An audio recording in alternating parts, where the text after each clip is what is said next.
ஆண்டவராகிய இயேசு கிறிஸ்துவின் தூய நாமத்திற்கு மகிமை உண்டாவதாக. மத்தேயு எழுதிய சுவிசேஷம் 11ஆம் அதிகாரத்தில் உள்ள வசனங்களுக்கான விளக்க உரையை நாம் இப்பொழுது காண்போம். விண்ணரசின் பின்னணியில் திருமுழுக்கு யோவான்.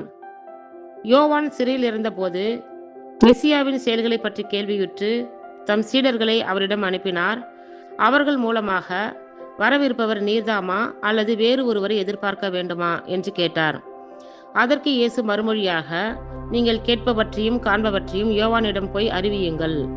பார்வையற்றோர் பார்வை பெறுகின்றனர், கால் ஊனமுற்றோர் நடக்கின்றனர், தொழுநோயாளர் நலமடைகின்றனர், காது கேளாதோர் கேட்கின்றனர், இறந்தோர் உயிர் பெற்று எழுகின்றனர், ஏழையருக்கு நற்செய்தி அறிவிக்கப்படுகிறது, என்னை குறித்து இடரல் படாதோர் பேறு பெற்றோர் என்றார்.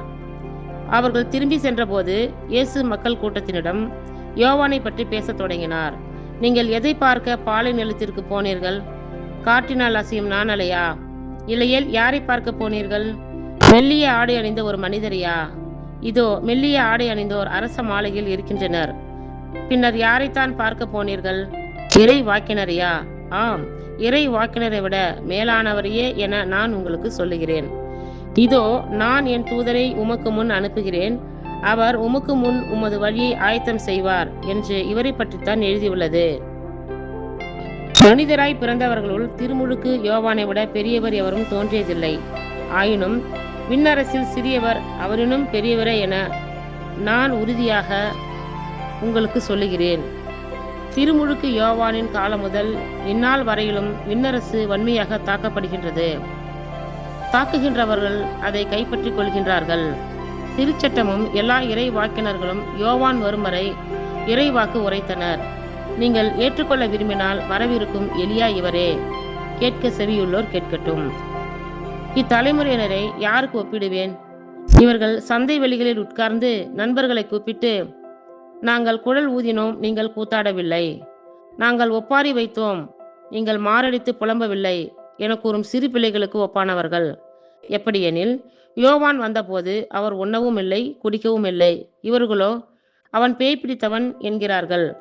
மானிட மகன் வந்துள்ளார், அவர் உண்கிறார் குடிக்கிறார், இவர்களோ இம்மனிதன் பெருந்தீனிக்காரன், குடிகாரன், வரி தண்டுபவர்களுக்கும் பாவிகளுக்கும் நண்பன் என்கிறார்கள்.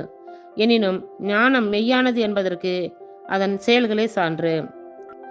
திருந்த மறுத்த நகரங்களுக்கு சாபம். இயேசு வல்ல செயல்கள் பல நிகழ்த்திய நகரங்கள் மனம் மாறவில்லை. எனவே அவர் அவற்றை கண்டிக்க தொடங்கினார். கொராசின் நகரே ஐயோ உனக்கு கேடு! பெத்சாயிதா நகரே ஐயோ உனக்கு கேடு! ஏனெனில் உங்களிடையே செய்யப்பட்ட வல்ல செயல்கள் தீர் சீதோன் நகரங்களில் செய்யப்பட்டிருந்தால் அங்குள்ள மக்கள் முன்பே சாக்கு உடை உடுத்தி சாம்பல் பூசி மனம் மாறியிருப்பார்கள்.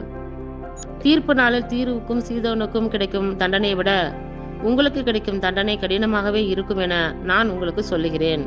கப்பர்நகுமே, நீ வானளாவ உயர்த்தப்படுவாயோ இல்லை பாதாளம் வரை தாழ்த்தப்படுவாய்?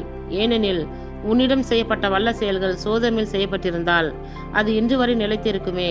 தீர்ப்பு நாளில் சோதோமுக்கு கிடைக்கும் தண்டனையை விட உனக்கு கிடைக்கும் தண்டனை கடினமாகவே இருக்கும் என நான் உங்களுக்கு சொல்லுகிறேன். தந்தையும் மகனும்.